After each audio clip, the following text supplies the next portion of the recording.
प्रवचन छठवां, यौन जीवन का ऊर्जा आयाम। प्रश्न, धर्मशास्त्रों में स्त्रियों और पुरुषों का अलग रहने में और स्पर्श आदि के बचने में क्या चीज है? इतने इनकार में अनिष्ट वह नहीं होता है। धर्म के दो रूप हैं, जैसे कि सभी चीजों के होते हैं, एक स्वस्थ और एक अस्वस्थ। स्वस्थ धर्म तो जीवन को स्वीकार करता है, अस्वस्थ धर्म जीवन को अस्वीकार करता है। जहां भी अस्वीकार है वहां अस्वास्थ्य है। जितना गहरा अस्वीकार होगा उतना ही व्यक्ति आत्मघाती है। जितना गहरा स्वीकार होगा उतना ही व्यक्ति जीवनोन्मुख है। तो जिन धर्मशास्त्रों में कहा गया है कि स्त्री पुरुष दूर रहें, स्पर्श भी न करें, मैं उन्हें रुग्ण मानता हूं, बीमार। स्वस्थ तो मैं उस बात को मानता हूं जो जीवन की जो सहजता है, जो जीवन का निसर्ग भाव है, उसका जहां अंगीकार हो। तो ऐसे धर्मशास्त्र भी हैं जो स्त्री पुरुष के बीच किसी तरह की कलह, द्वंद्व और संघर्ष नहीं करते। उन्हीं तरह के धर्मशास्त्रों का नाम तंत्र है। और मेरी मान्यता यह है कि जितनी गहरी पहुंच तंत्र की है जीवन के संबंध में, उतनी उन क्षुद्र शास्त्रों की नहीं है जहां निषेध किया गया है। मैं तो समर्थन में नहीं हूं, क्योंकि मेरी मान्यता ऐसी है कि जगत और परमात्मा दो नहीं है। परमात्मा जगत की ही गहनतम अनुभूति है और मोक्ष कोई संसार के विपरीत नहीं है, बल्कि संसार के अनुभव में ही जाग जाने का नाम है। तो मैं पूरे जीवन को स्वीकार करता हूं, उसके समस्त रूपों में। स्त्री पुरुष इस जीवन के दो अनिवार्य अंग हैं, और एक अर्थ में पुरुष भी अधूरा है और एक अर्थ में स्त्री भी अधूरी है। उनकी निकटता जितनी गहन हो सके उतने ही ऐक्य का अनुभव शुरू होता है। तो मेरी दृष्टि में स्त्री पुरुष के प्रेम में परमात्मा की पहली झलक उपलब्ध होती है, और जिस व्यक्ति को स्त्री पुरुष के प्रेम में परमात्मा की पहली झलक उपलब्ध नहीं होती, उसे कोई भी झलक उपलब्ध होनी मुश्किल है। स्त्री पुरुष के बीच जो आकर्षण है वह अगर हम ठीक से समझें तो जीवन का ही आकर्षण है, और गहरे समझें तो स्त्री पुरुष के बीच का जो आकर्षण है वह परमात्मा की ही लीला का हिस्सा है, उसका ही आकर्षण है। तो मेरी दृष्टि में उनके बीच के आकर्षण में कोई भी पाप नहीं है। लेकिन क्या कारण से स्त्री पुरुष को कुछ धर्मों ने, कुछ धर्मशास्त्रों ने, कुछ धर्म गुरुओं ने एक शत्रुता का भाव पैदा करने की कोशिश की? गहरे में एक ही कारण है। मनुष्य के अहंकार पर सबसे बड़ी चोट प्रेम में पड़ती है। जब एक पुरुष एक स्त्री के प्रेम में पड़ जाता है या एक स्त्री एक पुरुष के प्रेम में पड़ती है, तो उन्हें अपना अहंकार तो छोड़ना ही पड़ता है। प्रेम की पहली चोट अहंकार पर होती है। तो जो अति अहंकारी हैं वे प्रेम से बचेंगे। बहुत अहंकारी व्यक्ति प्रेम नहीं कर सकता, क्योंकि वह दांव पर लगाना पड़ेगा। प्रेम का मतलब ही यह है कि मैं अपने से ज्यादा मूल्यवान किसी दूसरे को मान रहा हूं। उसका मतलब ही यह है कि मेरा सुख गौण है, अब किसी दूसरे का सुख ज्यादा महत्वपूर्ण है, और जरूरत पड़े तो मैं अपने को पूरा मिटाने को राजी हूं ताकि दूसरा बच सके। और फिर प्रेम की जो प्रक्रिया है उसका मतलब ही है कि एक दूसरे में लीन हो जाना। शरीर के तल पर यौन भी इसी लीनता का उपाय है। शरीर के तल पर प्रेम और गहरे तल पर इसी लीनता का उपाय है। लेकिन दोनों लीनताएं हैं एक दूसरे में डूब जाना और एक हो जाना। एक फ्यूजन, फासला मिट जाए और कहीं मेरा मैं खो जाए, अस्तित्व रह जाए, मैं का कोई भाव न रहे। तो प्रेम से सबसे ज्यादा पीड़ा उनको होती है जिनको अहंकार की कठिनाई है।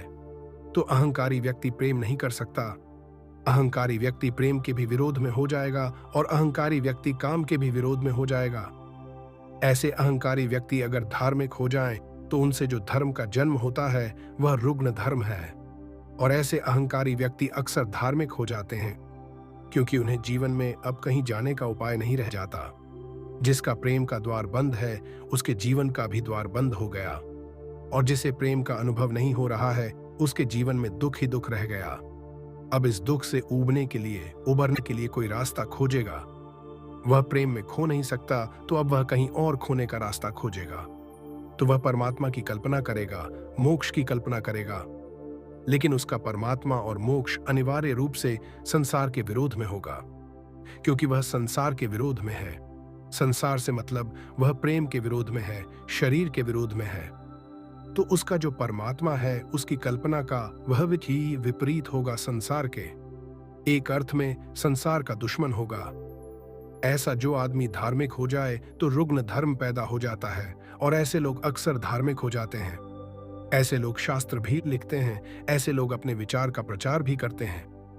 और दुनिया में बहुत दुखी लोग हैं, वे इस आशा में कि इस तरह के विचारों से आनंद मिलेगा, वे भी इस तरफ झुकते हैं।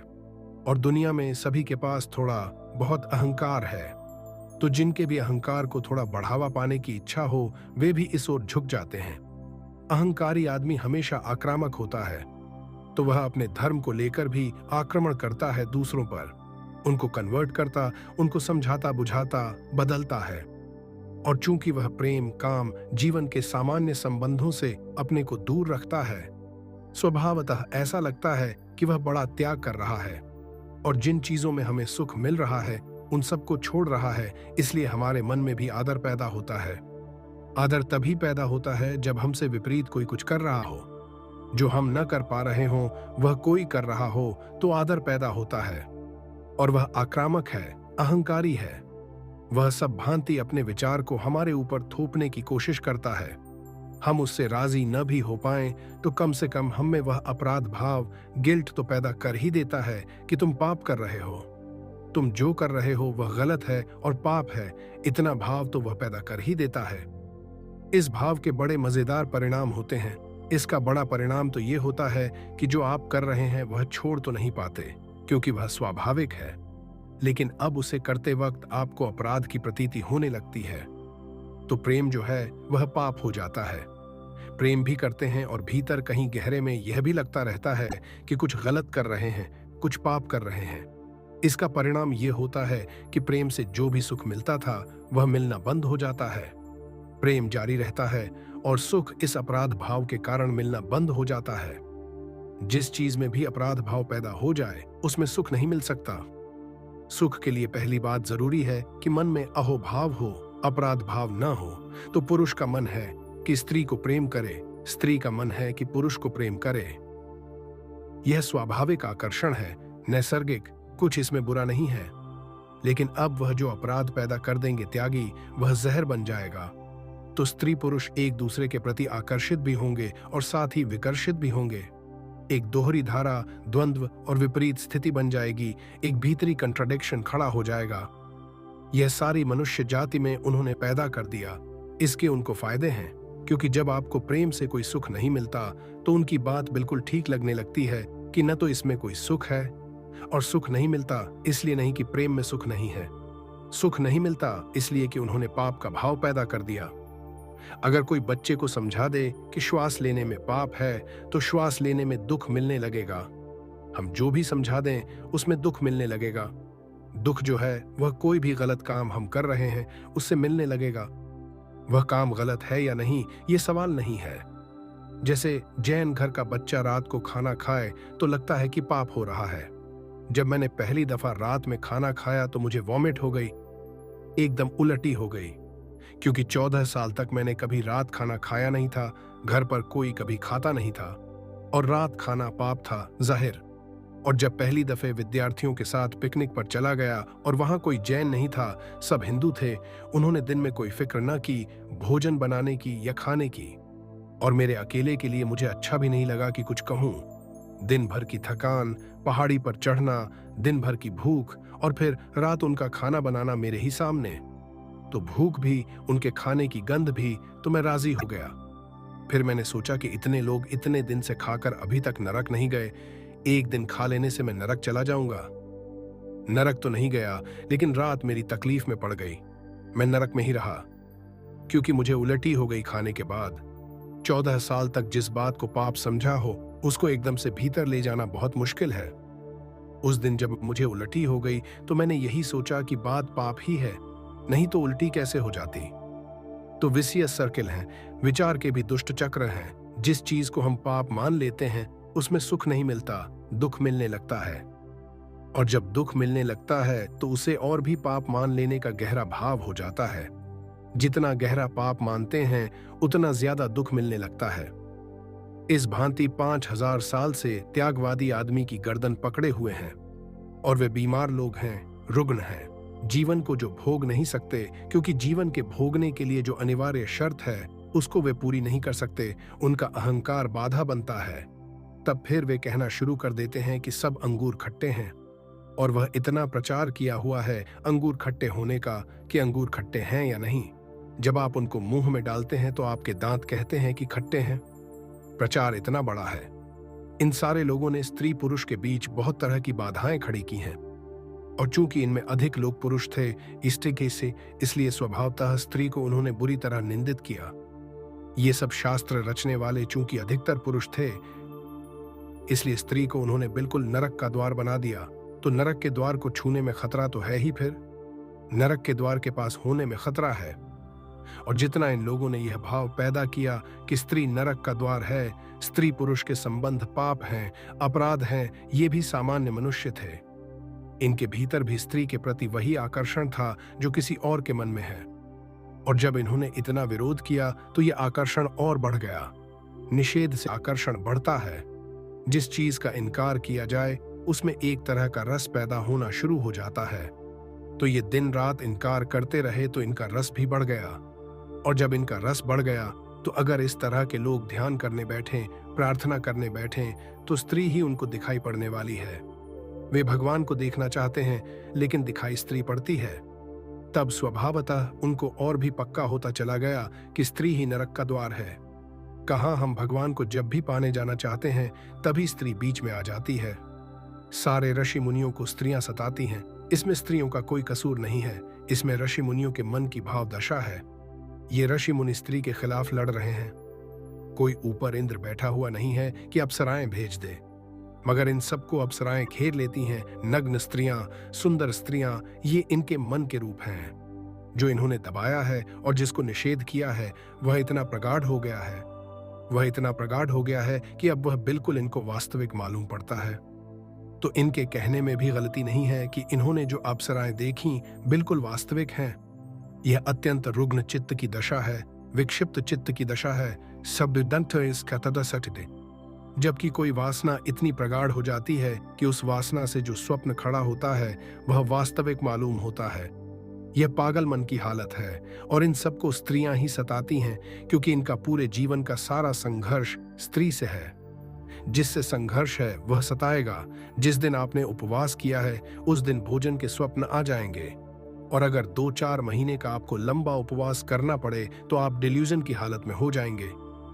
मस्तिष्क फिर जो भी देखेगा भोजन ही दिखाई पड़ेगा, कुछ भी सुनेगा भोजन ही सुनाई पड़ेगा, कोई भी गंध आएगी वह भोजन की ही गंध होगी। इससे कहीं कोई संबंध बाहर का नहीं है। इसके भीतर जो अभाव पैदा हो गया है वह प्रक्षेपण कर रहा है। तो जब इन ऋषि मुनियों को ऐसा लगा कि स्त्री सब तरह डिगाती है और उनके ध्यान की अवस्था नष्ट हो जाती है, और वे बड़ी ऊंचाई पर चढ़ रहे थे और नीचे गिर जाते हैं, कोई न गिरा रहा है न कहीं वे चढ़ रहे थे, सब उनका मन का खेल है। वे जिससे लड़ रहे थे, जिससे भाग रहे थे, उसी से खिंचकर नीचे गिर जाते हैं। तो फिर स्वभावतः उन्होंने कहा कि स्त्री को देखना भी नहीं, छूना भी नहीं। स्त्री बैठी हो किसी जगह तो उस जगह पर एकदम मत बैठ जाना, कुछ काल व्यतीत हो जाने देना, ताकि उस स्त्री की ध्वनित तरंगें उस स्थान से अलग हो जाएं।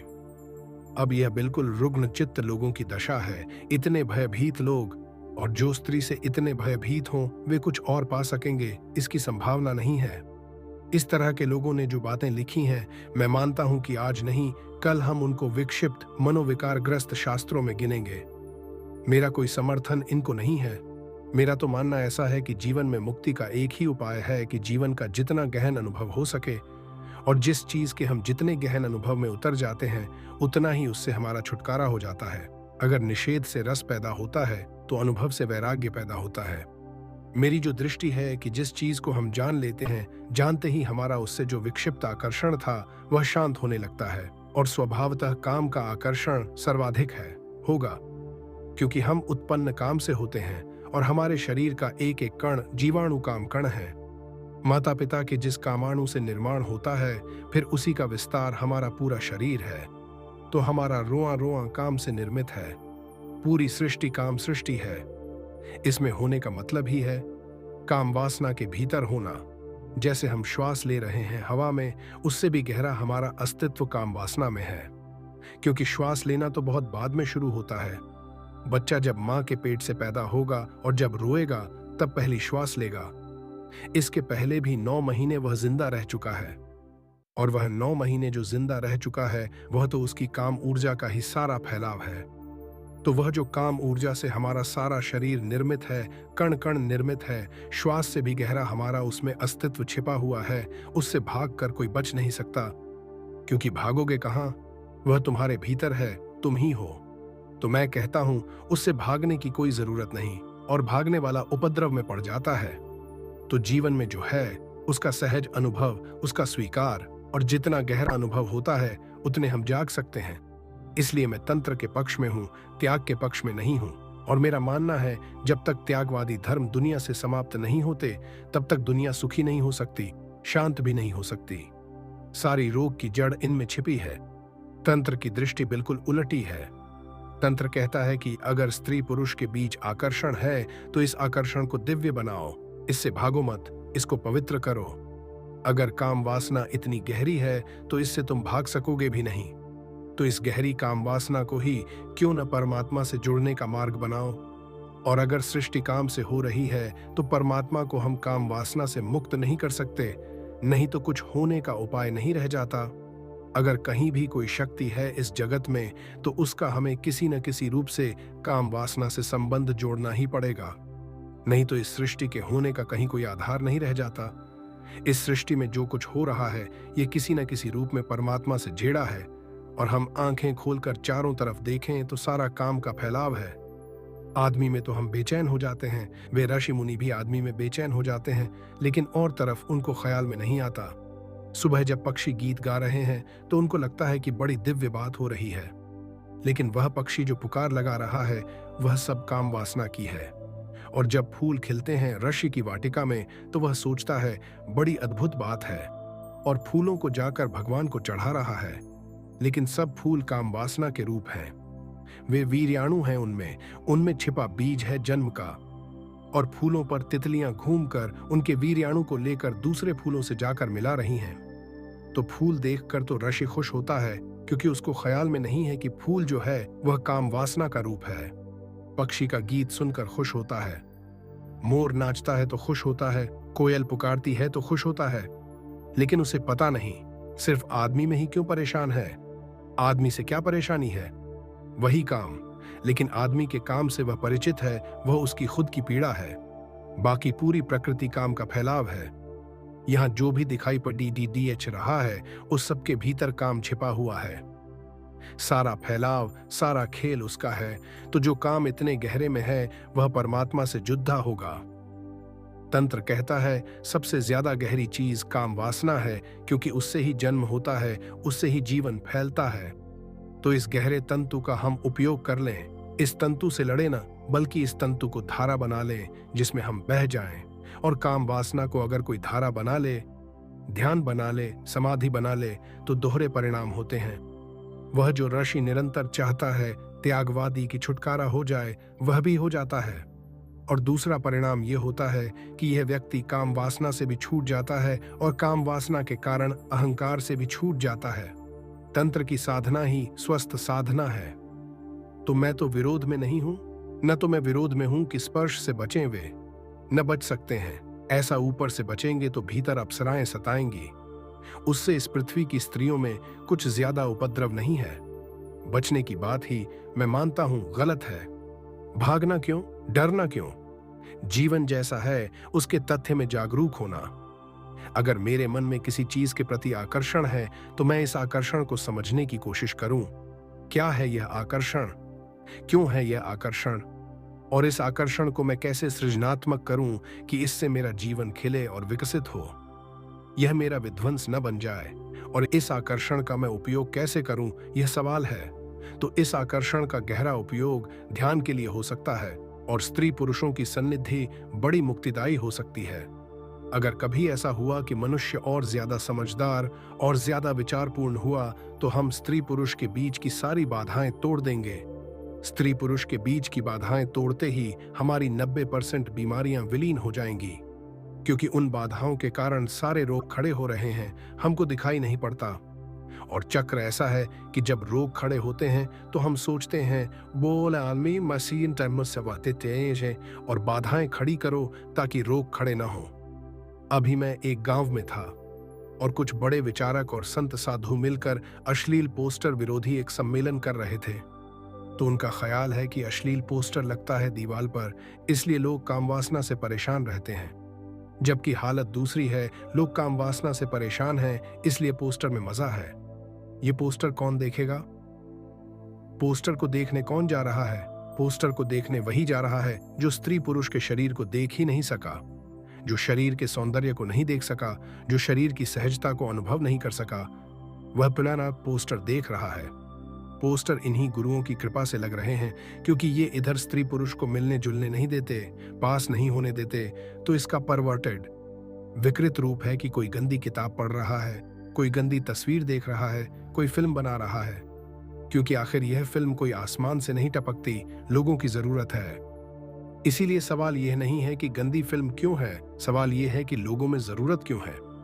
यह तस्वीर जो पोस्टर लगती है, कोई ऐसे ही मुफ्त पैसा खराब करके नहीं लगाता, इसका कोई उपयोग है। इसे कहीं कोई देखने को तैयार है, मांग है इसकी। वह मांग कैसे पैदा हुई है? वह मांग हमने पैदा की है। स्त्री पुरुष को दूर कर करके वह मांग पैदा कर दी। अब वह मांग को पूरा करने जब कोई जाता है तो हमको लगता है कि गड्ढा खुड्डा हो रही है, तो उसको और बाधाएं डालो। उसको जितनी वे बाधाएं डालेंगे वह नए रास्ते खोजता है मांग के, क्योंकि मांग तो अपनी पूर्ति मांगती है। तो मैंने उनको कहा कि अगर सच में ही चाहते हो कि ये पोस्टर विलीन हो जाएं, तो स्त्री पुरुषों के बीच की बाधा कम करो, क्योंकि मैं नहीं देखता आदिवासी समाज है जहां स्त्री पुरुष सहज हैं, करीब करीब नग्न हैं, वहां कोई पोस्टर लगा है या कोई पोस्टर में रस ले। जब पहली दफे ईसाई मिशनरी ऐसे कबीलों में पहुंचे जहां लोग नग्न थे, तो उनको यह भरोसा ही नहीं आया कि कोई नग्न स्त्री में भी रस ले सकता है, क्योंकि रस लेने का कोई कारण नहीं है। जब तक हम वस्त्रों में ढांके हैं और दीवारें और बाधाएं खड़ी किए हैं, तब रस पैदा होगा। रस पैदा होगा तो हम सोचते हैं कि और डर पैदा हो रहा है, तो इसको रोको। मनुष्य की अधिक उलझनें इसी भांति की हैं कि जो सोचता है कि सीढ़ियां हैं सुलझाव की, वही उपद्रव हैं, वही बाधाएं हैं। तो मैं तो मानता हूं कि बच्चे बड़े हों, साथ बड़े हों, लड़के और लड़कियों के बीच कोई फासला न हो, साथ खेलें, दौड़े बड़े हों, साथ स्नान करें, तैरें, ताकि स्त्री पुरुष के शरीर की नैसर्गिक प्रतीति हो और वह प्रतीति कभी भी रुग्ण न बन जाए और उसके लिए कोई बीमार रास्ते न खोजने पड़े। और यह बिल्कुल उचित ही है। यह उचित ही है कि पुरुषों की स्त्री के शरीर में उत्सुकता हो, स्त्री की पुरुषों के शरीर में उत्सुकता हो। यह बिल्कुल स्वाभाविक है और इसमें कुछ भी कुरूप नहीं है और कुछ भी अशोभन नहीं है। अशोभन तो तब होता है जो हमने किया है उससे अशोभन हो गई बात। अब जिस स्त्री से मेरा प्रेम हो उसके शरीर में मेरा रस होना स्वाभाविक है, नहीं तो प्रेम ही नहीं होगा। लेकिन एक अनजान स्त्री को रास्ते पर मैं धक्का मार दूं भीड़ में, यह जता सा अशोभन है। लेकिन इसके पीछे ऋषि मुनियों का हाथ है। जिस स्त्री से मेरा प्रेम है उसे मैं अपने करीब निकट ले लूं, उसका आलिंगन करूं, यह समझ में आने वाली बात है। इसमें कुछ बुरा नहीं है। लेकिन जिस स्त्री को मैं जानता ही नहीं, जिससे मेरा कोई लेना देना नहीं है, रास्ते पर मौका भीड़ में मिल जाए तो मैं उसको धक्का मार दूं, उस धक्के में कुछ बीमार बात है। वह धक्का क्यों पैदा हो रहा है? वह धक्का किसी जरूरत की कमी है। जिससे प्रेम हो सकता है उसको मैं कभी पास नहीं ले पाता। वह रुग्ण हो गई मेरी वृत्ति। अब मैं धक्का मारने में भी रस ले रहा हूं। तो भीड़ में एक धक्का ही मारकर चला गया तो भी समझो कि कुछ सुख पाया, और सुख इसमें मिल नहीं सकता। ग्लानि मिलेगी मन को, निंदा मिलेगी, अपराध का भाव पैदा होगा। तो मैं समझूंगा कि मैं पाप कर रहा हूं, और जितना मैं समझूंगा कि मैं पाप कर रहा हूं, उतना स्त्री और मेरे बीच का फासला बढ़ता जाएगा, और जितना फासला बढ़ेगा इसको मिटाने की मैं बेहूदी कोशिशें करूंगा, और यह चलता रहेगा। तो मैं तो स्त्री पुरुष को निकट लाना चाहता हूं, इतने निकट कि उनको यह प्रतीति नहीं रह जानी चाहिए कि कौन स्त्री है कौन पुरुष है। स्त्री पुरुष होना 24 घंटे का बोध नहीं होना चाहिए। वह बीमारी है। अगर इतना बोध बना रहता है तो स्त्री पुरुष होना 24 घंटे का बोध नहीं होना चाहिए। वह मिटेगा तभी जब हम बीच के फासले मिटाएंगे। और इसके गहरे परिणाम हों कि समाज की अश्लीलता, गंदा साहित्य, गंदी फिल्में, बेहूदी वृत्तियां वे अपने आप गिर जाएं और एक ज्यादा स्वस्थ मनुष्य का जन्म हो। और यह जो स्वस्थ मनुष्य है, इसकी मैं आशा कर सकता हूं कि यह धार्मिक हो सके, क्योंकि जो स्वस्थ ही नहीं हो पाया अब भी, उसके धार्मिक होने की कोई आशा मैं नहीं मानता। तो एक तो धर्म है जो अधर्म से भी बुरा है, अस्वस्थ धर्म, उससे तो अधर्म ठीक, और एक धर्म है जो अधर्म से श्रेष्ठ है, और उसे मैं कहता हूं स्वस्थ धर्म। जीवन की समझ, प्रतीति, अनुभव, होश, इससे पैदा हुआ धर्म। स्त्री पुरुष जितने निकट होंगे, उतना ही यह जो उपद्रव है शांत हो जाए, और यह उपद्रव शांत हो जाए तो असली खोज शुरू हो, क्योंकि आदमी बिना आकर्षण के नहीं जी सकता। और अगर स्त्री पुरुष का आकर्षण शांत हो जाता है तो वह और गहरे आकर्षण की खोज में लग जाता है। बिना आकर्षण के जीना मुश्किल है, वही प्रयोजन है। और जो स्त्री पुरुष में ही लड़ता रहता है, उसका आकर्षण तो कायम रहता है, दूसरे आकर्षण का कोई उपाय नहीं है। परमात्मा मेरे लिए प्रकृति में ही गहरे अनुभव का नाम है, और जिस दिन वह अनुभव होने लगता है, उस दिन ये सारे जिनसे हम बचना चाहते थे, इनसे हम बच जाते हैं, पर बिना कोई चेष्टा किए। एक तो कच्चा फल है जिसको कोई झटका देकर तोड़ ले, और एक पका हुआ फल है जो वृक्ष से गिर जाता है। न वृक्ष को खबर होती है कि वह कब गिर गया, न फल को खबर होती है कि कब गिर गया। न फल को लगता है कि कोई बड़ा भारी प्रयास करना पड़ा, न कहीं कुछ होता नहीं, सब चुपचाप हो जाता है। तो जीवन के अनुभव से एक वैराग्य का जन्म होता है, जिसको मैं पका हुआ फल कहता हूं, और जीवन से लड़ने से एक वैराग्य का जन्म होता है, जिसको मैं कच्चा फल कहता हूं। सब तरफ घाव छूट जाते हैं, और उन घावों का भरना मुश्किल है। तो मैं तो ऐसे किसी शास्त्रों के पक्ष में नहीं हूं। मेरा तो मानना यह है कि जो भी प्रकृति से उपलब्ध है, उसका समग्र सर्वांगीण स्वीकार, और उसी स्वीकार से रूपांतरण है, और यही रूपांतरण गहरा हो सकता है। संघर्ष में मेरा भरोसा नहीं है, और इसी बात को मैं आस्तिकता कहता हूं। सब त्यागियों को मैं नास्तिक कहता हूं, क्योंकि परमात्मा की सृष्टि उन्हें स्वीकार नहीं, और जिनको परमात्मा की सृष्टि स्वीकार नहीं, वे परमात्मा भी उन्हें मिल जाएगा तो स्वीकार करेंगे, मैं नहीं मानता। अस्वीकृति की उनकी आदत इतनी गहरी है कि जब वे परमात्मा को भी देखेंगे तो भूले निकाल लेंगे कि इसमें यह पाप है और यह। शोपनहार ने कहीं कहा है कि हे परमात्मा, तू तो मुझे स्वीकार है, तेरी सृष्टि स्वीकार नहीं है। लेकिन अगर परमात्मा स्वीकार है तो उसकी सृष्टि अनिवार्य रूपेण स्वीकृत हो जाती है, और अगर उसकी सृष्टि स्वीकार नहीं है तो बहुत गहरे में हम उसे भी स्वीकार नहीं कर सकते। कैसे स्वीकार करेंगे? फिर या तो हम परमात्मा से ज्यादा समझदार हो गए, उससे ऊपर अपने को रख लिया कि हम उसमें भी चुनाव करते हैं। मेरा कोई चुनाव नहीं। मैं तो मानता हूं कि तुझे जो प्रकट है वह अप्रकट का ही हिस्सा है। जो दिखाई पड़ रहा है उसके पीछे ही अदृश्य छिपा हुआ है। थोड़ी परत में भीतर प्रवेश करने की जरूरत है, और प्रेम जितना गहरा जाता है, इस जगत में कोई और चीज इतनी गहरी नहीं जाती। मैं छुरा मार सकता हूं आपकी छाती में, वह उतना गहरा नहीं जाएगा जितना मेरा प्रेम आपके भीतर गहरा जाएगा। तो प्रेम से गहरा तो कुछ भी नहीं जाता, इसको ही जो छोड़ देता है वह उथला सतह पर रह जाता है। तो मेरे मन में तो ऐसे शास्त्र अनिष्ट हैं, और जितने शीघ्र उनसे छुटकारा हो उतना अच्छा। और ऐसे ऋषि मुनियों की चिकित्सा होनी चाहिए, मानसिक रोग है उन्हें। प्रश्न: जो अब भी सब साधु संत आते हैं, वे चमत्कार बताते हैं, उसको सब लोग बहुत मानते हैं, तो चमत्कार के विषय में आपका क्या मत है? आदमी बहुत कमजोर है और बहुत तरह की तकलीफों में है। उसकी तकलीफें बिल्कुल सांसारिक हैं, और सामान्य आदमी ही नहीं, सुशिक्षित जिनको हम विशेष कहें वे भी। अभी एक 4-6 दिन पहले कलकत्ता से एक डॉक्टर का पत्र मुझे आया। वह डॉक्टर है, तबादला करवाना है कलकत्ता से बनारस। पत्नी बच्चे बनारस में हैं, तो मुझे लिखता है कि मैं सब तरह के पूजा पाठ करवा चुका, साधु संतों के सब तरह के दर्शन कर चुका, सैकड़ों रुपए भी खर्च कर चुका इस पर, लेकिन अभी तक मेरा तबादला नहीं हो पाया। तब आखिरी आपकी शरण आता हूं कि तबादला करवा दें, नहीं तो मेरा भगवान से भरोसा ही उठ जाएगा। इधर मैं देखता हूं 100 में 99 आदमियों की तकलीफें ऐसी हैं, और जितना गरीब मुल्क होगा उतनी ये तकलीफें ज्यादा होंगी। किसी को नौकरी नहीं, किसी को बच्चा नहीं, किसी को बीमारी है, किसी को कोई तकलीफ है, 1000 तरह की तकलीफें हैं। ये जो तकलीफों से भरा हुआ आदमी है, ये चमत्कार की तलाश करता है। अगर कोई चमत्कार कर रहा है तो इसे एक आशा बंधती है कि शायद इसकी तकलीफ भी दूर हो सकती है। और तो सब आशा छूट गई है और यह सब उपाय कर चुका, कुछ होता दिखाई इसे पड़ता नहीं।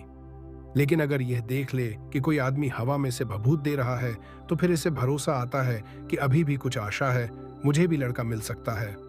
जब हवा से भभूत आ सकती है तो साधु के चमत्कार से बच्चा भी आ सकता है। और अगर हाथ से सोना आ जाता है और घड़ियां आ जाती हैं तो फिर क्या दिक्कत कि मेरा तबादला ना हो जाए और मुझे नौकरी ना मिल जाए। गरीब समाज है, दुखी पीड़ित समाज है, और जब तक लोग दुखी हैं तब तक कोई ना कोई चमत्कार से शोषण करेगा। सिर्फ ठीक संपन्न समाज हो तो चमत्कार का असर कम हो जाएगा। जितनी तकलीफ होगा उतना चमत्कार का परिणाम होगा। फिर चमत्कार क्या है? एक तरफ तो ये दुखी पीड़ित लोग हैं जिनका शोषण किया जा सकता है आसानी से। ये हाथ फैलाए खड़े हैं कि इनका शोषण करो, और इनका शोषण एक ही तरह से किया जा सकता है कि इनकी वासनाओं की तृप्ति की कोई आशा बंधे। तो वह आशा कैसे बंधे? अगर कोई बुद्ध महावीर हो तो वह तो आशा बंधाता नहीं, वह तो उल्टे इस आदमी को कहता है कि तुम्हारे दुखों का कारण तुम ही हो, तो तुम दुख के बाहर कैसे जाओगे उसका मैं रास्ता बता सकता हूं। लेकिन जिन कारणों से तुम दुखी हो उनको पूर्ति करने का मेरे पास कोई उपाय नहीं है। लेकिन बुद्ध महावीर के प्रति ये आदमी आकर्षित नहीं होंगे, इनकी वासना ही वह नहीं है। अभी एक आदमी ताबीज निकाल देगा, उसके प्रति आकर्षित होंगे क्योंकि इनकी वासना के लिए रास्ता मिलता है। और ताबीज निकालना इतना आसान काम है कि सड़क पर मदारी कर रहा है उसको, जिसको हम 2 पैसे देने को भी राजी नहीं हैं। और वही मदारी कल साधु बनकर खड़ा हो जाए तो फिर हम उसके चरणों में सिर रखने को और सब कुछ रखने को राजी हैं। तो गरीबी है, दुख है और मूढ़ता है। और मूढ़ता यह है कि साधु कर रहा है तो चमत्कार है और गैर साधु कर रहा है तो मदारी है। और जो वे कर रहे हैं वह बिल्कुल एक चीज है, उसमें जरा भी फर्क नहीं है। बल्कि मदारी ईमानदार है और यह साधु बेईमान है, क्योंकि मदारी बेचारा कह रहा है कि यह खेल है। यही उसकी भूल है। मूढ़ता के बीच इतना साफ होना ठीक नहीं, इतना सच्चा होना, यही उसकी गलती है कि वह कह रहा है यह खेल है, इसमें हाथ की तरकीब है कि आप भी चाहें तो सीख सकते हैं और कर सकते हैं। बात खत्म हो गई तो फिर हमें कोई रस नहीं है उसमें, हमें खुद में तो कोई रस है ही नहीं। जो हम ही कर सकते हैं उसमें कोई बात नहीं रह गई। यह मदारी बताने को तैयार है कि कैसे हो रहा है। यह मदारी परीक्षा ली जाए इसके लिए तैयार है। वह आपका साधु न तो परीक्षा के लिए तैयार है न किसी तरह के वैज्ञानिक शोध के लिए राजी है। लेकिन फिर कारण क्या है हम उसको इतना मूल्य देते हैं और मदारी को नहीं देते? क्योंकि मदारी से हमारी वासना की कोई पूर्ति की आशा नहीं बंधती। ठीक है, हाथ का खेल है, बात खत्म हो गई। अगर मैं हाथ के खेल से ही ताबीज निकाल रहा हूं तो बात खत्म हो गई। ठीक है, अब मुझसे क्या आपको मिलेगा? और कोई हाथ के खेल से बच्चा तो पैदा नहीं हो सकता, न नौकरी मिल सकती है, न धन आ सकता है, न मुकदमा जीता जा सकता, देश में कुछ नहीं हो सकता दादा, न आपकी बीमारी दूर हो सकती है। हाथ का खेल तो हाथ का खेल है, ठीक है, मनोरंजन है, बात खत्म हो गई। जब मैं यह दावा करता हूं कि हाथ का खेल नहीं है, यह चमत्कार है, दिव्य शक्ति है, तब आपकी आशा बंधती है, फिर आपकी आशा का शोषण होता है। तो मैं मानता हूं जो भी साधु चमत्कार करते हैं उनसे ज्यादा असाधु व्यक्ति खोजने कठिन है, क्योंकि असाधुता और क्या होगी इसके कि लोगों का शोषण और ज्ञान हो और उनकी मूढ़ता का लाभ और धोखा। एक भी चमत्कार ऐसा नहीं है जो मदारी नहीं करते, पर अंधेपन की सीमाएं नहीं है। सच तो यह है कि मदारी जो करते हैं वह आपके कोई साधु नहीं कर सकते, और जो आपके साधु करते हैं वह 2 कौड़ी का मदारी कोई भी करता है, और जो मदारी करते हैं वह आपका कोई साधु नहीं कर सकता। फिर भी तो इसके पीछे कोई कारण है। यह मैं समझा भी दूं तो मैं ये मानता नहीं कि मेरे समझाने से कोई चमत्कार में आस्था रखने वाले में कोई फर्क पड़ने वाला है। कोई फर्क नहीं, क्योंकि यह समझाने का सवाल नहीं है। उसकी जो वासना है वह तकलीफ दे रही है।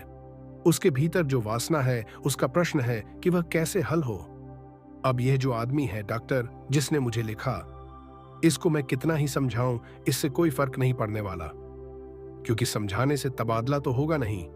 समझाने का एक ही परिणाम होगा कि यह मुझे हाथ जोड़कर किसी और की तलाश करे, और कोई उपाय नहीं है, क्योंकि यह आदमी ईसाई के कहा अकेसे पसी आदमी, इस आदमी को कुछ मालूम नहीं है, बात खत्म हो गई।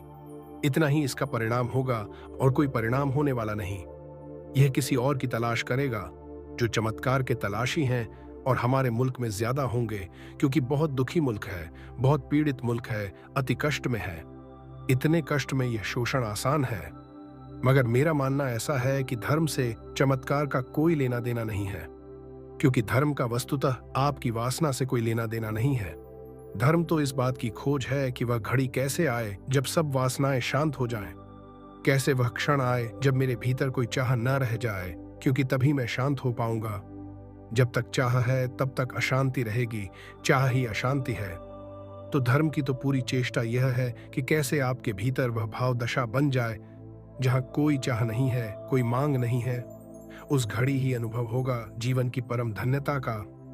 तो चमत्कार से क्या लेना देना है? धर्म का कोई लेना देना चमत्कार से नहीं है, और सब चमत्कार मदारी के लिए हैं। जो ना समझ मदारी हैं वे बेचारे सड़कों पर करते हैं। जो समझदार हैं, चालाक हैं, होशियार हैं, बेईमान हैं, वे साधु के वेश में कर रहे हैं, और इनको तोड़ा भी नहीं जा सकता। वह भी मैं समझता हूं कि इनके खिलाफ कुछ भी कहो उससे कोई परिणाम नहीं होता। परिणाम उस आदमी पर हो सकता है जो वासना के पीछे ना हो। ऐसा आदमी खोजना मुश्किल है। एक स्त्री मेरे पास आई, उसको बच्चा चाहिए, और उसको मैं समझा रहा हूं कि सब चमत्कार मदारीगिरी है। वह उदास हो गई बिल्कुल। वह बोली कि सब मदारीगिरी है।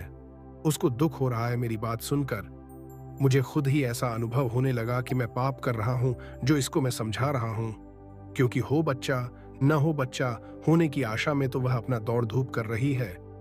तो उससे मैंने कहा, तू मेरी बात की फिक्र मत कर, और तू वैसे भी नहीं करेगी। तू जा कोई और खोज, कोई न कोई पता नहीं कोई कर सके चमत्कार। उसकी आंखों में ज्योति वापस लौट आई। उसने कहा कि आप कहते हैं कि शायद कोई कर सके। ये हमारे विश फुलफिलमेंट है। भीतर हमारी इच्छा है कि ऐसा हो, चमत्कार होना चाहिए, ऐसा हम चाहते हैं। इसीलिए फिर कोई तैयार होकर बता देता है कि देखो ये हो रहे हैं, और तुम चाहते थे, वह इच्छा पूरी हो गई। और उन चमत्कारियों से कोई भी नहीं कहता कि जब तुम राख ही निकालते हो तो क्यों राख निकालते हो, कुछ और काम की चीज निकालो, इस मुल्क में कुछ काम आए। क्या तुम ताबीज निकालते हो? जब निकाल ही रहे हो और चमत्कार ही दिखा रहे हो तो फिर इस मुल्क में कुछ और बहुत चीजों की जरूरत है। और इससे क्या फर्क पड़ता है? जब राख निकल सकती है, ताबीज निकल सकता है, घड़ी निकल सकती है, तो जब एक तरकीब तुम्हारे हाथ ही आ गई तो अब कुछ भी निकल सकता है। अगर एक बूंद पानी को हम भाप बना सकते हैं तो फिर हम पूरे सागर को भाप बना सकते हैं। नियम की बात है, जब नियम मेरे हाथ में आ गया कि शून्य से राख बन जाती है तो अब क्या दिक्कत रही? अब कोई दिक्कत नहीं है। ये चमत्कार दिखाने वाले इस मुल्क में दिखा रहे हैं हजारों साल से चमत्कार, और यह मुल्क रोज बीमारी और गरीबी और दुख में दबता जाता है और मरता जाता है, और ये दिखाते चले जाते हैं। इनकी वजह से, इनके चमत्कार की वजह से गरीबी नहीं मिटती। मेरा मानना है गरीबी की वजह से इनके चमत्कार चलते हैं। थोड़ी देर को सोच लेना, इतने लोग बैठे हैं, अगर अभी यहाँ बाहर पता चले कि सत्य साईं बाबा मौजूद हैं तो आपके मन में पहला ख्याल क्या आएगा? और अगर कोई यह कह दे कि वह जो भी आपकी इच्छा है उनसे पूरी हो सकती है, फिर आपकी समझने में उत्सुकता नहीं रह जाएगी। फिर आप चाहेंगे कि कब यहाँ से छुटकारा हो, क्योंकि समझ वमझ तो पीछे भी हो सकती है। आपको तत्काल क्या ख्याल आएगा? अगर आपको पता चले कि बाहर साईं बाबा खड़े होकर आपकी यही की इच्छा पूरी कर सकते हैं, तो आपको जो पहला ख्याल आएगा वह यह नहीं आएगा कि चमत्कार मदारीगिरी है। पहला ख्याल आपको यह आएगा कि आपकी वासना क्या है। फौरन आपको आपकी वासना उठ जाएगी मन में, एक ही तो फिर ठीक है, चलकर मैं इतनी मांग कर ही लूं। आदमी जी रहा है अपनी वासनाओं से। वासनाग्रस्त आदमी चमत्कार नहीं होता ऐसा मान नहीं सकता। यह तकलीफ है। वह चाहता है कि चमत्कार होते हों। अगर एक साईं बाबा गलत हों तो कोई फिक्र नहीं, यह आदमी गलत होगा, लेकिन कहीं कोई न कोई चमत्कार कर रहा होगा, कोई दूसरा ठीक होगा। मेरे पास लोग आते हैं, वे कहते हैं ये गलत होंगे, वे गलत होंगे, लेकिन कोई तो ठीक होगा। यह सवाल नहीं है। सब गलत सिद्ध हो जाएं तो रोज पता चल जाता है कि फलां आदमी गलत सिद्ध हो गया, पर कोई फर्क नहीं पड़ता, चमत्कार जारी रहता है। अजबो शाना और कटी देश या गलत होता है तो बता वो सब कैसा हुआ, इतना दम कदा पैमान्य करता है, गलत होता है तो सस्ता करता है। कोई ना कोई करता है, कोई ना कोई देखने वाला तैयार है। चमत्कार नहीं रुकते, चमत्कारी गिरते जाते हैं, चमत्कार नहीं रुकते, क्योंकि कोई बहुत मौलिक वासना की तृप्ति हो रही है। हम हैं दीन और दुखी, बड़ी चाहों से भरे, और कोई आशा नहीं दिखती कि ये चाहें पूरी हम कर पाएंगे। कोई पूरी कर दे आकाश से तो ही एकमात्र आशा है। इसीलिए दुनिया में चमत्कार होते रहेंगे जब तक दीनता, दुख, पीड़ा, मूढ़ता सघन है। और मैं नहीं देखता कि कभी भी ऐसा मौका आएगा कि आदमी इतना समझदार होगा कि चमत्कार न चलें। बहुत मुश्किल दिखता है, बहुत मुश्किल दिखता है। 5000 साल पहले चलते थे तो हम सोचते थे विज्ञान विकसित नहीं हुआ है। अभी भी चलते हैं और अब विज्ञान इतना विकसित है, लेकिन कोई फर्क नहीं पड़ता, कोई फर्क नहीं पड़ता। आदमी जब तक नहीं बदलता कोई फर्क नहीं पड़ेगा। आप कुछ भी खोजबीन करके ले आओ, सब जाहिर कर दो। इधर मैंने प्रयोग किए, मैं सोचा कि शायद इसका कुछ परिणाम हो, लेकिन फिर मुझे लगा नहीं होगा। मैंने 2 मित्रों को राजी किया कि मैं तुम्हें लेकर घूमूं सारे मुल्क में, और जो जो चमत्कार लोग दिखाते हैं तुम मंच पर खड़े होकर दिखा दो, और फिर हम लोगों को समझा दें कि यह सब खेल है। मैंने कुछ मित्रों को उनके खेल दिखाए तो उन्होंने देखकर कहा कि हाँ, ये होगा खेल, लेकिन सत्य साईं बाबा, वह खेल नहीं है। तब मैंने कहा कि फिजूल है, इसमें कोई मतलब नहीं है इन 2 को बेचारों को परेशान करना। वे कहेंगे कि ये हैं मदारी, लेकिन वे थोड़े ही मदारी हैं। क्या किया जा सकता है? इसमें कोई उनकी ये रक्षा कर रहे हैं ऐसा भी नहीं है।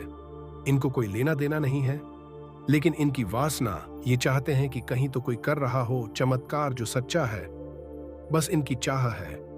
तो मैं तो सख्त खिलाफ हूं, क्योंकि मेरा मानना है कि इन क्षुद्र बातों में लोगों को उलझाना, उनका समय नष्ट करना है, उनके मनों को लुभाना, व्यर्थ उलझाव में बनाए रखना है।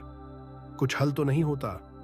धार्मिक व्यक्ति का तो कर्तव्य एक है कि कैसे व्यक्ति का दुख शांत हो। इस दिशा में अगर वह कुछ उनको बता सके, कुछ उनको करवा सके, कुछ उनके जीवन को बदलने की कीमिया खोज सके। बुद्ध ने कहा है कि मैं चिकित्सक हूं, वैद्य हूं, मैं कोई चमत्कार नहीं दिखा सकता, मैं तुम्हें सिर्फ औषधि की प्रक्रिया बता सकता हूं, और तुम बीमार हो तो अगर तुम्हारी बीमारी को मिटाने की इच्छा हो तो ये औषधि का उपयोग कर सकते हो। तो मेरा तो औषधि में भरोसा है, लेकिन इस तरह की उत्सुकता उन लोगों में होती है जो कि सच में ही शांति की खोज में हो। अब जो इस खोज में ही नहीं है, उसके लिए तो फिर मैं मानता हूं कि इतनी बड़ी दुनिया है, उसमें बहुत तरह के लोग हैं। उसमें कोई चमत्कार देखना चाहता है तो उसको देखने का हक है, और कोई दिखाना चाहता है उसको दिखाने का हक है, और दोनों मजा ले रहे हैं तो हम क्यों बीच में बाधा डालें? उनको लेने देना चाहिए। कभी समझ आएगी तो ठीक। इसमें जो देख रहे हैं उनका तो जीवन खराब हो रहा है, जो दिखा रहे हैं उनका और बुरी तरह खराब हो रहा है, क्योंकि देखने वाले तो शायद कभी जग भी जाएं कि छोड़ो कहाँ के खेल में पड़े हुए हैं। वह जो दिखाने वाला है उसके अहंकार की इतनी तृप्ति होती रहती है, उसे ख्याल भी नहीं होता। तो मेरे लिए तो साईं बाबा जैसे लोग दया के पात्र हैं, दयनीय हैं। उनका जीवन तो बिल्कुल मिट्टी में जा रहा है। धर्म का कोई संबंध चमत्कार से नहीं है। प्रश्न: भगवान किसी को मनाए जाते हैं। मेरी दृष्टि में तो भगवान के सिवाय कुछ और है नहीं। कोई जागा हुआ भगवान है, कोई सोया हुआ भगवान है, कोई अच्छे भगवान, कोई बुरे, बाकी भगवान के सिवाय कुछ भी नहीं है। प्रश्न: बुरे भी होते हैं भगवान? बिल्कुल, क्योंकि उसके सिवाय कुछ भी नहीं है। अगर बुरे को हम काट दें उससे, तो फिर बुरा होगा कैसे? होना मात्र ही उसका है। तो कोई राम की शक्ल में भगवान, कोई रावण की शक्ल में भगवान। लेकिन रावण को अगर हम कह दें कि उसमें भगवान नहीं है, तो फिर रावण के होने का कोई उपाय नहीं रह जाता। होगा कैसे वह? अस्तित्व ही उसका है। तो हमें कठिन लगता है कि बुरे भगवान कैसे, चोर भगवान कैसे? बाकी अगर वही है तो चोर में भी वही है। उसका ही होना अगर सब कुछ है तो फिर कोई चीज उसके बाहर नहीं। आमतौर से हमारी धारणा ऐसी है कि भगवान कहीं कोई 7वें आकाश में बैठा हुआ कोई व्यक्ति सारी दुनिया को चला रहा है। यह बचकानी है, इसका कोई मूल्य नहीं। भगवान से मेरा अर्थ है अस्तित्व, होना मात्र। और जिस दिन भी कोई शुद्ध होने को समझ लेता है, अपनी उपाधियों से हटकर, अपने रोगों से हटकर, जिस दिन शुद्ध होने को थोड़ा समझ लेता है, वही भगवान हो गया। तो ये हमारा मुल्क अकेला मुल्क है जिसने हिम्मत पूर्वक यह कहा है कि सभी में भगवान है, और भगवान को अलग न रखकर हमने प्रत्येक के भीतर केंद्र पर रख दिया। वह होने का सहज गुण है। न जानो सोए रहो, मत पहचानो, यह कतई हो सकता है। मगर वह भी तुम्हारी मर्जी। कोई भगवान अपने को नहीं पहचानना चाहता तो क्या किया जा सकता है? वह नहीं पहचाने, लेकिन जिस दिन भी पहचानेगा उस दिन ख्याल में आ जाएगा तो भगवान तुमसे कोई दूर, कोई अलग वस्तु है, ऐसा नहीं है मेरी धारणा यह है कि तुम्हारा होना ही भगवत्ता है। और जैसे मछली को पता नहीं चलता कि सागर कहाँ, पता भी कैसे चले, क्योंकि उसी में पैदा होती है, उसी में जीती है, उसी में मरती है। मछली को तो पता ही तब चलता है सागर का जब कोई उसे खींच कर किनारे पर निकाल लेता है। हमारी मुसीबत यह है कि भगवान को छोड़कर कोई किनारा भी नहीं जहां खींच कर हमको निकाला जा सके। इसीलिए हमको कोई पता नहीं चलता उसके होने का कि वह क्या है, कहाँ है। मछली तट पर आकर तड़पती है, तब उसको पता चलता है कि कुछ खो गया जो सदा था, लेकिन जब था तब पता भी नहीं चलता था। आदमी को भगवान के बाहर नहीं खींचा जा सकता, यही तकलीफ है। नहीं तो हमको पता चल जाए कि भगवान क्या है। लोग कहते हैं कि भगवान मिलता नहीं, और मैं कहता हूं चूंकि तुमने कभी खोया नहीं, यही तकलीफ है। एक दफे भी उसे खो देते तो तुम्हें मिल जाता। मिलने के लिए खोना बिल्कुल जरूरी शर्त है, और चूंकि हम उसी में जी रहे हैं, हम वही हैं, इसीलिए हमें पता नहीं चलता। फिर मेरे मन में, चूंकि मैं देखता हूं कि बुरा भी वही है, बुराई के प्रति भी मेरे मन में कुछ बुरा भाव नहीं रह जाता। इसको मैं एक आध्यात्मिक रूपांतरण की कीमिया मानता हूं। अगर यह मेरा ख्याल हो कि सभी वही है, तो जिसको हम बुरा कहते हैं वह भी वही है, तो फिर बुराई के प्रति भी बुराई का कोई भाव नहीं रह जाता। ठीक है, वह भी ठीक है, शायद वह भी अनिवार्य हिस्सा है, शायद उसके बिना भी जगत नहीं हो सकता। जैसे अंधेरे के बिना प्रकाश नहीं हो सकेगा और मृत्यु के बिना जीवन नहीं हो सकेगा, शायद इसी तरह रावण के बिना राम भी नहीं हो सकते। शायद परमात्मा के होने के ढंग में ये दोनों बातें साथ साथ सम्मिलित हैं कि जब भी वह राम होगा तब रावण भी होगा, नहीं तो नहीं हो सकता। तो यह द्वंद्व जो हमें इतना विपरीत दिखाई पड़ता है, कहीं भीतर जुड़ा हुआ है। थोड़ा रावण को अलग कर लें राम की कथा से और राम के प्राण निकल जाते हैं। रावण के बिना क्या बल है कथा में बचेगा क्या? एक रावण को हटा लें तो पूरी रामायण व्यर्थ हो जाती है। तो जब मैं ऐसा देखता हूं कि बुरा और भला एक ही सिक्के के दो पहलू हैं, तो बुरा भी कुछ बुरा नहीं रह जाता। इसीलिए मेरी कोई चेष्टा ऐसी नहीं है कि बुरे आदमी को अच्छा बनाओ। मेरी चेष्टा ऐसी है कि बुरा आदमी ठीक से बुरा हो जाए और अच्छा आदमी ठीक से अच्छा हो जाए। मेरा आप फर्क समझ रहे हैं ना? क्योंकि बुरा आदमी अच्छा हो जाए, ऐसी मेरी कोई कोशिश नहीं कि रावण को राम बनाओ। कुछ मतलब हल न होगा, सब खराब हो जाएगा। और कुछ न कहो कि रावण कोई दिन राम बन जाए तो राम को बेचारों को तत्काल रावण बनने पड़े, क्योंकि इसके सिवाय कोई उपाय नहीं है। रावण अच्छा रावण हो, शानदार पूरी तरह प्रकट हो, और राम पूरी तरह प्रकट हो अपनी प्रतिभा में, तो ये खेल का पूरा रूप आ जाए। तो मैं नहीं कहता किसी को कि तुम ऐसे हो जाओ, मैं कहता हूं तुम जो हो वही तुम पूरी तरह हो जाओ। कोई ढांचा नहीं देता कि ऐसे बनो, क्योंकि मैं कौन हूं ढांचा देने वाला। तुम जो बन सकते हो वही बनो, उसमें पूरी तरह संलग्न हो जाओ। और कैसे पूरी तरह संलग्न हो सकते हो वह मैं जरूर कहता हूं। और जिस दिन तुम जो हो वही बन जाओगे, उस दिन तुम्हें परमात्मा की प्रतीति हो जाएगी। क्योंकि जिस दिन तुम पूरे खिलोगे अपने व्यक्तित्व में, वही अनुभव है उसका। व्यक्ति का पूरा खिल जाना ही, उसके भीतर जो छिपा है उसका पूरा पंखुड़ियों तक फैल जाना ही अनुभव है। तो मेरे लिए भगवान तो सभी हैं, और अगर इसका ख्याल भी पैदा हो जाए कि मैं भी भगवान हूं, तो तुम्हारी जिंदगी बदलनी शुरू हो जाए। क्षुद्र से जोड़ना ही क्यों नाता अपना? नाता ही जोड़ना हो तो विराट से ही जोड़ लेना चाहिए। प्रश्न, हमको चमत्कार के बाबत में थोड़ा और समझाइए। आपने जो बताया बराबर मतलब का है, लेकिन कोइंसिडेंस से कभी मेरा खुला रहना वह चमत्कार के टाइम में जब परिणाम आ जाता है, जो घटता है तो परिणाम आता है, तो कोइंसिडेंस है या ऑटो सजेशन है कि सच्ची बात क्या है? बहुत से कारण हो सकते हैं, लेकिन चमत्कार नहीं है। चमत्कारिक भी मालूम हो, चमत्कार नहीं है। आदमी के मन के बहुत से नियम हैं जिनका हमें होश नहीं है, और उन नियमों के कारण बहुत सी घटनाएं घटती हैं। एक युवक मेरे पास आता है। पहली दफा जब आया तो किसी डॉक्टर ने भेजा था। उसके पेट में दर्द था, वह डॉक्टर इलाज कर करके परेशान हो गया था। तो उसने तो सिर्फ अपनी बला टाली, क्योंकि उस डॉक्टर ने मुझे कहा कि यह तो बड़ी मुश्किल बात हो गई। मैं तो इसको इसलिए हटाया कि यह रोज मेरे दवाखाने में बैठ जाता आकर। और इसकी वजह से दूसरे मरीजों पर बुरा असर पड़ता, क्योंकि यह कहता कि साल भर हो गया, अभी तक ठीक नहीं हुआ।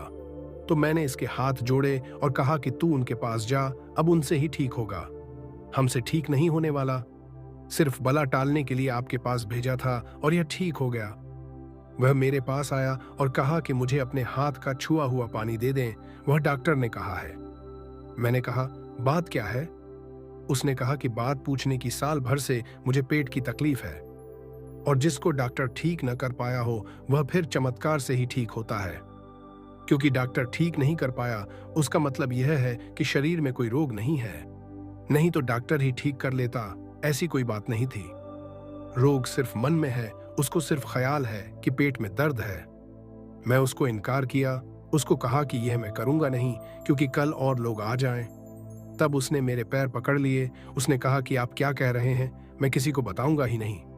मैंने कहा, यह बात छिपती नहीं, तू साल भर से बीमार है, और अगर ठीक हो गया तो तू तो ठीक हुआ, हम फंस गए, क्योंकि और लोग आ जाएंगे। 12 बजे रात तक मैं उसे रोके रहा। जब वह बिल्कुल छाती पीट कर रोने लगा, मेरी माँ मौजूद थी वहां। उसने मुझे कहा कि यह बेचारा सिर्फ पानी ही मांगता है। 3 घंटे से मैं सुन रही हूं तुम्हारी बातचीत, इसको पानी दो, हो ठीक, न हो ठीक झंझट मिटाओ और सो जाओ। पर 3 घंटे उसे रोकना जरूरी था, क्योंकि जितना मैंने उसे रोका उतना उसका पक्का होता गया कि पानी में कुछ है। नहीं तो फिर रोकने की बात भी क्या थी। मजबूरी में मैंने उसे दिया, और मैंने कहा कि तू कसम खा कि किसी को बताएगा नहीं, अपने घर में भी। जब उसने कसम खा ली तब मैंने उसे पानी दिया। पानी पीते से ही वह बोला कि अरे मेरा दर्द तो चला गया, और दर्द उसका चला गया। न तो कोई संयोग है, न कोई चमत्कार है। उसका एक वहम था, और वहम के निकलने के लिए एक ही उपाय है कि किसी पर भरोसा आ जाए, और कोई उपाय नहीं है। वहम के निकलने का एक ही उपाय है कि उससे बड़ा वहम पैदा हो जाए। उसका वहम था कि पेट में दर्द है, अब उसका वहम है कि मैं चमत्कारी हूं। यह बड़ा वहम है, और जो झूठा पेट में दर्द पैदा कर ले वह झूठा चमत्कारी न पैदा कर ले, इसमें कठिनाई क्या है उसका ही खेल, मेरा कोई लेना देना नहीं है उसमें। कल तक वह पेट में दर्द पैदा कर रहा था। डॉक्टर को साल भर तक जिसने हराया वह कोई छोटा मोटा आदमी नहीं है, वहम पैदा कर सकता है, और दर्द जैसा वहम पैदा कर लिया जिसमें दुख ही पाया। तो यह तो बड़ा सुखद था मामला। उसने घूंट अंदर नहीं गया कि उसने कहा कि गजब, ये तो चमत्कार हो गया। और उसने कहा कि वह कसम वसम मैं नहीं मानूंगा, क्योंकि मेरी माँ की तबीयत खराब है, और आप जानकर हैरान होंगे कि वह एक बोतल रखने लगा, जिसको मुझसे छुआ कर ले जाता था और मरीजों को ठीक करने लगा। क्योंकि उसको देखकर मरीज, उसका पूरा मोहल्ला जानता था कि वह तो क्रॉनिक मरीज है, वह कोई ठीक होने वाला प्राणी नहीं। वह ठीक हो गया तो उससे लोग मांगने लगे कि किस तरकीब से, और अनेकों को वह ठीक करने लगा। अब मैं उसको समझाऊं भी तो समझाने का कोई उपाय नहीं, क्योंकि वह ठीक हो गया है। और ठीक होने का एक नियम है, 100 में से 90 बीमारियां मानसिक हैं, इसलिए 90 बीमारियां तो चमत्कार से ठीक हो ही सकती हैं। वे जो 10 बीमारियां हैं जो मानसिक नहीं हैं, उनका भी चमत्कार से असर हो सकता है, आपको भुलाई जा सकती हैं। जैसे कि झूठी बीमारी पैदा हो सकती है, वैसे ही सच्ची बीमारी भूल सकती है। हिप्नोसिस में 2 तरह के प्रयोग हैं, अभी किसी को सम्मोहित किया जाए और एक खाली कुर्सी रख दी जाए। जब वह सम्मोहित हो तब उसको कहा जाए कि खाली कुर्सी पर उसका कोई परिचित व्यक्ति आकर बैठा गया। फिर उससे कहो, आंखें खोलो, वहां कुर्सी खाली है। वह देखेगा बराबर कि फलां आदमी बैठा हुआ है, जो नहीं है वह दिखाई पड़ रहा है। इससे उलटा भी हो जाता है, जो कुर्सी पर बैठा हुआ आदमी है उसको कहो कि कुर्सी खाली है, यहाँ कोई नहीं है। फिर उससे आंख खोलने को कहो, उसको दिखाई नहीं पड़ेगा। हमारा मन जो देखना चाहे वह न हो तो भी दिखाई पड़ सकता है, और हमारा मन जो देखना न चाहे तो जो हो वह भी नहीं दिखाई पड़ेगा। अब इसके लिए जरूरी है कि एक बहुत गहरी आस्था का भाव पैदा हो जाए। चमत्कारी व्यक्ति उतना ही काम कर रहा है कि वह उतना भरोसा दिलवा रहा है कि ठीक।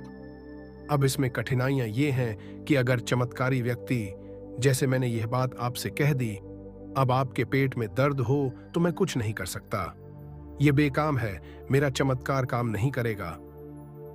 आपके पेट में दर्द हो तो मैं तभी आपको ठीक कर सकता हूं जब मेरे आसपास मैं हवा बनाकर रखूं पूरी की पूरी कि मैं चमत्कारी हूं। इसमें जरा भी एक्सप्लेनेशन खतरनाक है। इसमें जरा सी व्याख्या साफ हो गई आपकी, तो फिर आपको फायदा मुझसे नहीं हो सकता। आपको फायदा इसी आधार पर हो सकता है कि मैं चमत्कारी हूं, मैं फायदा करता हूं। अगर मैं आपको कहूं कि आपसे आपको ही फायदा हो गया है, मैं सिर्फ बहाना था, तो हो सकता है दर्द चला गया हो, वह भी वापस लौट आए। बिल्कुल लौट सकता है, क्योंकि उसका मतलब है कि चमत्कार, आपका अपने पर भरोसा है ही नहीं। यही तो तकलीफ है, इसलिए कोई और चाहिए। आत्मविश्वास की कमी आपकी बीमारियों का आधार है, तो कोई आपको चाहिए जो आत्मविश्वास दिला दे, वह किसी भी तरह से दिला दे। तो जितना प्रतिष्ठित हो, वह विश्वास उतना फायदे का है। जैसे अगर आपको मुझे सच में ठीक करना है, तो मेरे आसपास 10-25 लोग चाहिए जो आपके आते से ही बताने लगे वो किसी की टांग ठीक हो गई, किसी का कान ठीक हो गया, और ये अपने आप इकट्ठे हो जाते हैं। इनको इकट्ठा करने की कोई जरूरत नहीं पड़ती, क्योंकि अगर मेरे पास 10 आदमी आए और उनमें से 2 ठीक हो जाएं, तो जो 8 ठीक नहीं होंगे वे किसी दूसरे को तलाशेंगे। वे यहाँ काहे के लिए आएंगे? वे जो 2 ठीक हो गए वे यहाँ आएंगे। मेरे आसपास इस तरह के लोगों की भीड़ इकट्ठी हो जाएगी जो मुझसे ठीक हुए। और जब एक नया आदमी आता है बीमारी लिए हुए, तो बीमारी तो वह छोड़ना ही चाहता है। यहाँ देखता है इसका ये छूट गया, उसका वह छूट गया। मेरे आने के पहले ही चमत्कार काफी हो चुका होता है। उसके मेरे पास आने की बात है, वह ऊंट पर आखिरी तिनका रखना है, वह ठीक हो जाएगा।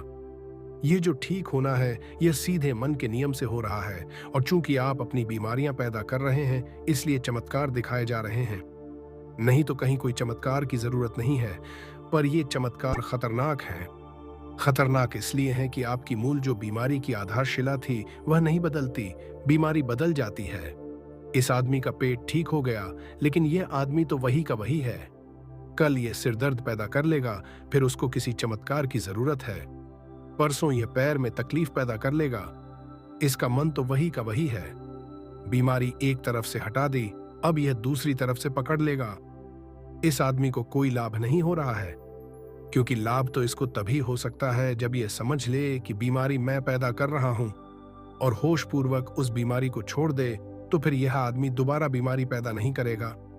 तो अब मेरे सामने 2 विकल्प रहे सदा कि क्या मैं आपकी एक बीमारी में सहायता करके छोड़ दूं, दूसरी बीमारी आप पैदा करें। मेरे लिए सरल काम वही था कि आपकी एक बीमारी ठीक कर दी।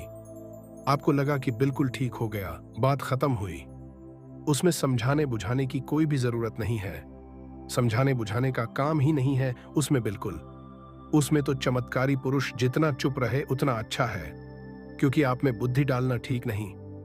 अबुद्धि से ही आपको फायदा हो रहा है। दूसरा यह है कि मैं आपको समझाऊं कि आपकी सारी बीमारी, सारे दुख की जड़ क्या है।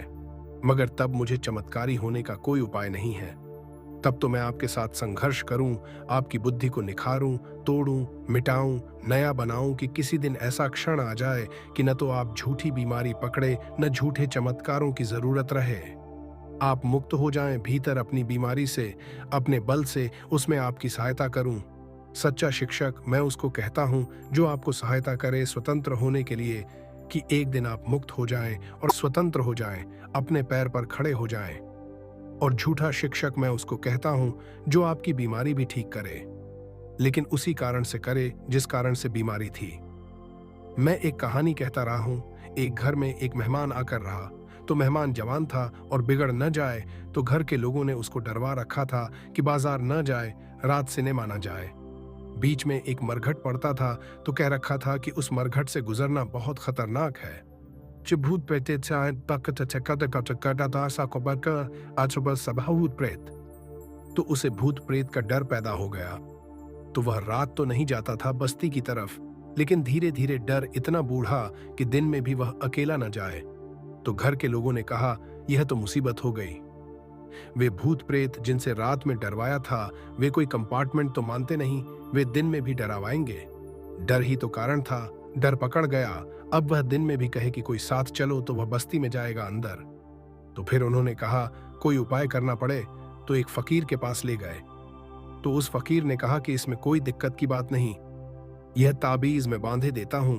इस ताबीज की इतनी ताकत है, सेध है कि कोई भूत प्रेत पास नहीं आ सकता। तू बिल्कुल ताबीज पहनकर मरघट से निकल जा। ताबीज पहनकर वह आदमी मरघट से निकले। वहां कोई भूत तो था नहीं, कोई आया भी नहीं, लेकिन वह समझा कि ताबीज अब वह ताबीज के बिना 1 मिनट न रहे, क्योंकि ताबीज अगर रात छोड़कर भी रख दे तो उसे घबराहट लगे कि कहीं भूत प्रेत पास ना आ जाए। अब वह ताबीज की मुसीबत हो गई, मगर बीमारी वही की वही है। भूत प्रेत से डरता था, अब ताबीज से डरने लगा कि कहीं ताबीज खो जाए, कोई ताबीज चुरा ले, या ताबीज गिर जाए, या ताबीज के साथ कोई अशिष्टता हो जाए, या ताबीज अपवित्र हो जाए, या कुछ हो जाए। अब वह 24 घंटे ताबीज से घिर गया।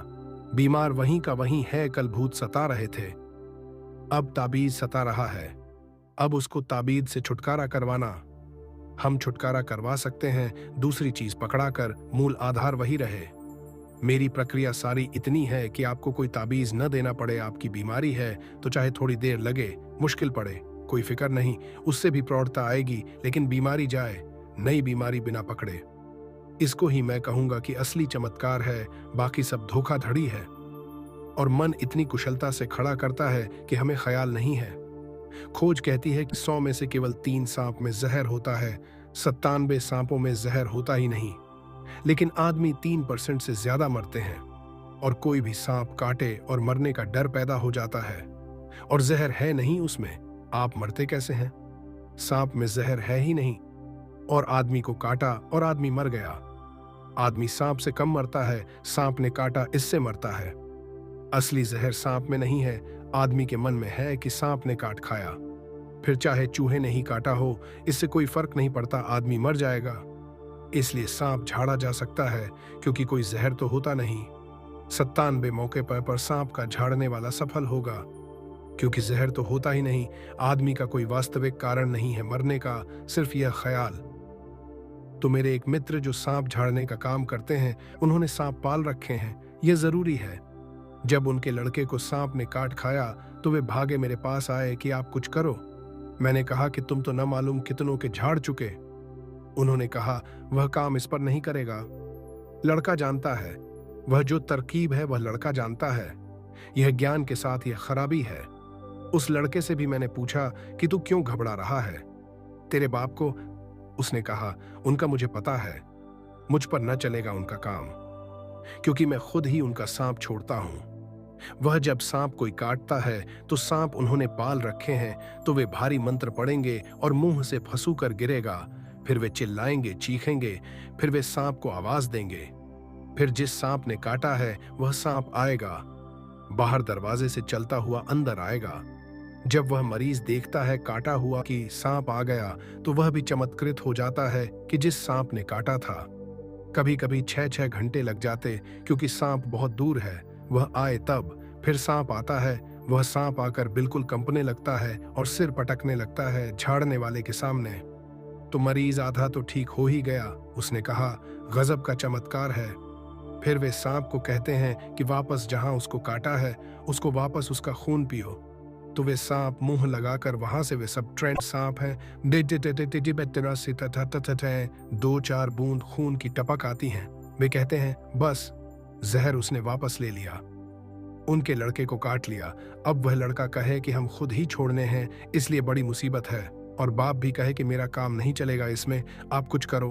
तो इस सारे चमत्कार की दुनिया में आपकी वे बीमारियां दूर हो रही हैं जो कभी थी ही नहीं। इसका यह मतलब नहीं है कि आप तकलीफ नहीं पा रहे थे। आप तकलीफ पा रहे थे, आप मर भी जाते, यह भी हो सकता है। और लाभ आपको पहुंचाया जा रहा है, इसलिए लाभ पहुंचाने वाले को दोष देने का भी कोई कारण नहीं है। जब तक आप हो तब तक किसी को झूठा सांप झाड़ना पड़ेगा। यह आपकी वजह से उपद्रव है। आप जानकर हैरान होंगे कि ऐसी घटनाएं घटी हैं। बहुत प्रसिद्ध घटना है सूफी जुन्नैद के बाबत। वह निरंतर कहा करता था कि उसने एक आदमी को मरते देखा। वह एक कॉफी हाउस में बैठा हुआ था और गपशप कर रहा था। कुछ लोग और बैठे हुए थे और एक आदमी आया। उस कॉफी हाउस के मालिक ने कहा, अरे तुम अभी जिंदा हो? उस आदमी ने कहा, क्या बात करते हो? तुमको किसी ने कहा कि मैं मर गया? उसने कहा, नहीं, किसी ने कहा नहीं, हमने सोचा हुआ था, भूल हुई। साल भर पहले जब तुम यहाँ रुके थे तो तुम्हारे साथ 3 आदमी और रुके थे उस रात यहाँ। चारों ने रात जो खाना खाया था यहाँ वह विषाक्त हो गया था। तुम तो आधी रात उठकर चले गए, तुम्हें कहीं जाना था यात्रा पर, बाकी 3 मर गए। तो हम यही सोचते थे कि तुम मर गए होगे। वह साल भर बाद वापस लौटा था। ये सुनते ही वह बेहोश होकर गिर पड़ा। वह जो आदमी था साल भर पहले। जुन्नैद ने लिखा है, जब मैंने उसको बेहोश होकर गिरते देखा तो मुझे दुनिया के सब चमत्कार समझ में आ गए। अब यह जो आदमी है, यह गिर पड़ा, 3 मर गए, विषाक्त भोजन, साल भर का फासला ही मिट गया। उसको ख्याल ही न रहा कि यह साल भर पहले की बात है। उसको होश में लाने के लिए पड़ोस से झाड़ने फूंकने वाले बुलाने पड़े। बामुश्किल वह होश में आया। आदमी का मन है और उसके नियम हैं, उनसे सारा खेल है। पड़ोस से झाड़ने फूंकने वाले बुलाने पड़े, बामुश्किल वह होश में आया। आदमी का मन है और उसके नियम हैं, उनसे सारा खेल है।